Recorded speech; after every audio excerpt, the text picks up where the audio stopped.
to our channel, Spondon Creativity. Happy New Year to you all from Spondon Creativity. Let's go for fireworks. দাঁড়া বস আগে বস ইয়া আজকে তোর মমের একটা অন্য প্ল্যান আছে।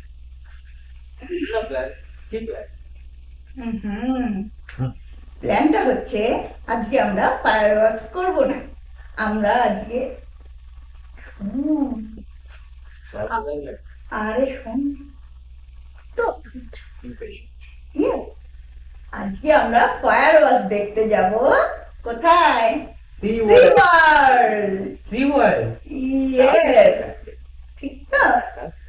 আগে না শুনেই ঝপড় ঝপড় করতে থাকে। কিন্তু SeaWorld এ ফায়ারওয়ার্কস হচ্ছে এই কারণে বিকজ ডিসেম্বর 27 থেকে জানুয়ারি 2 পর্যন্ত SeaWorld এখন রাত 10টা পর্যন্ত ওপেন থাকে। ইয়েস, মোর দ্যান এনা, 10 o'clock means মানে বিয়ন্ড 10 actually ওপেন থাকবে। আগে 7 o'clock পর্যন্ত ওপেন থাকতো at least মানে উইকেন্ডে, এখন 10 o'clock পর্যন্ত ওপেন থাকবে। 10 o'clock থেকে অ্যাকচুয়ালি ফায়ারওয়ার্ক শোটা স্টার্ট হবে 10:15 10:20 পর্যন্ত হবে, 15 to 20 minutes fireworks হবে।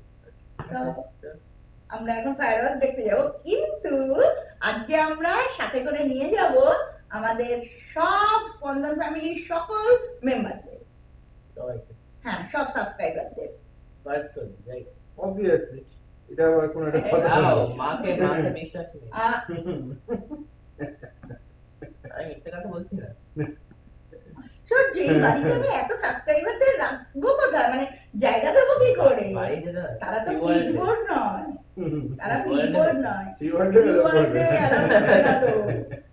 দেখলে পারলে খুবই খুশি হতাম, কিন্তু আনফরচুনেটলি ওই ভার্চুয়ালি থাক ব্যাপারটা। তাহলে চলুন সবাই মিলে হই হই করে পৌঁছে যাই SeaWorld। আর এসে জানাচ্ছি আপনাদেরকে যে ফায়ারওয়ার্কস কেমন লাগলো, কেমন হলো, এই সব এক্সপেরিয়েন্স শেয়ার করব আপনাদের সবার সাথে। Now let's watch the fireworks show with holiday reflections.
লাগলো সত্যি, মানে এত কাছ থেকে ফার্স্ট টাইম আমি ফায়ারওয়ার্কস দেখলাম, এত কাছ থেকে এত সুন্দর এবং পরপর পরপর হচ্ছে, আমার Yeah. কিন্তু দারুণ লেগেছে, বেশ একটু নতুন লেগেছে। আগেও দেখেছি ফায়ারওয়ার্কস, কিন্তু এত কাছ থেকে না অ্যাটলিস্ট আমি দেখিনি। ভালোই হয়েছে, কিন্তু মানে আমি করলে ও, এ তো মানে সর্বক্ষণে করলে ভালো হবে। মানে ভালো হয়েছে, সবাই কিন্তু দেখুন। এটা কিন্তু অনেকক্ষণ ধরে হচ্ছে। হ্যাঁ দ্যাট ইজ গুড। আমার যদিও খুব একটা মানে সেরকম নতুন কিছু লাগেনি, কারণ আমি লন্ডনে দেখেছিলাম এইরকমই কাছ থেকে দেখেছিলেন? ট্রাফলগার স্কোয়ারে একটা বিশাল মানে এরিয়া জুড়ে ওটা হয়েছিল, বাট যেটা প্রবলেম ছিল ওখানে এত গ্যাদারিং ছিল যে মানে খুব কমফোর্টেবলি হ্যাঁ। দাঁড়িয়ে দেখা আর পাইনি। এটা SeaWorld এর ওই বে সাইড স্টেডিয়ামে হয় জেনারেলি, আমরা সবাই বে সাইড স্টেডিয়ামে বসেছিলাম, এবং আমাদের সামনে স্টেজে এই ফায়ারওয়ার্কসটা হয়েছে, যেটা খুব ক্লিন এবং কাম ওয়েতে আমরা দেখতে কমফোর্টেবলি আমরা বসে আরামসে এনজয় করেছি। যাই হোক, মোটের উপর আমাদের সবার খুব ভালো লেগেছে এই ফায়ারওয়ার্ক শোটা। হোপফুলি আপনাদেরও খুব ভালো লেগেছে, তবে আমাকে কমেন্ট করে অবশ্যই জানাবেন এই ভিডিওটি কমেন্ট বক্সে, কেমন? আমি অপেক্ষায় থাকবো আপনাদের কেমন লাগলো এই খবরটি জানার জন্য। আর এই ভিডিওটা এবং আমাদের চ্যানেলের অন্য যত ভিডিও আছে সেই ভিডিও যদি ভালো লাগে তাহলে আপনাদের প্রিয়জন এবং পরিচিতদের সাথে অবশ্যই শেয়ার করবেন। And please like and subscribe and hit the bell icon to get notified for more future updates. Obviously যারা এখনো কোনো না কোনো কারণে আমাদের চ্যানেলটা সাবস্ক্রাইব করে উঠতে পারেননি, চটপট সাবস্ক্রাইব করে ফেলুন আর হয়ে যান আমাদের স্পন্দন ফ্যামিলির একজন। আর আপনাদের কাছে একটাই রিকোয়েস্ট, এতদিন ধরে আমাদেরকে যেরকম ভালোবাসা আপনারা দিয়ে এসেছেন, আগামী দিনগুলোতেও যেন ঠিক সেই রকম ভাবে আপনাদের ভালোবাসা এবং সাপোর্ট আমরা পাই। আর ভালো কাটুক আপনাদের এই নতুন বছর, এবং আপনাদের সকল আশা আকাঙ্ক্ষা পূর্ণ হোক এই কামনা করে বিদায় নিচ্ছি আজকের মতো। ফিরবো আবার নতুন একটি কন্টেন্ট নিয়ে। Till then stay tuned. But once again, before that, Happy New Year to you all. Oh yes, Happy New Year to you all.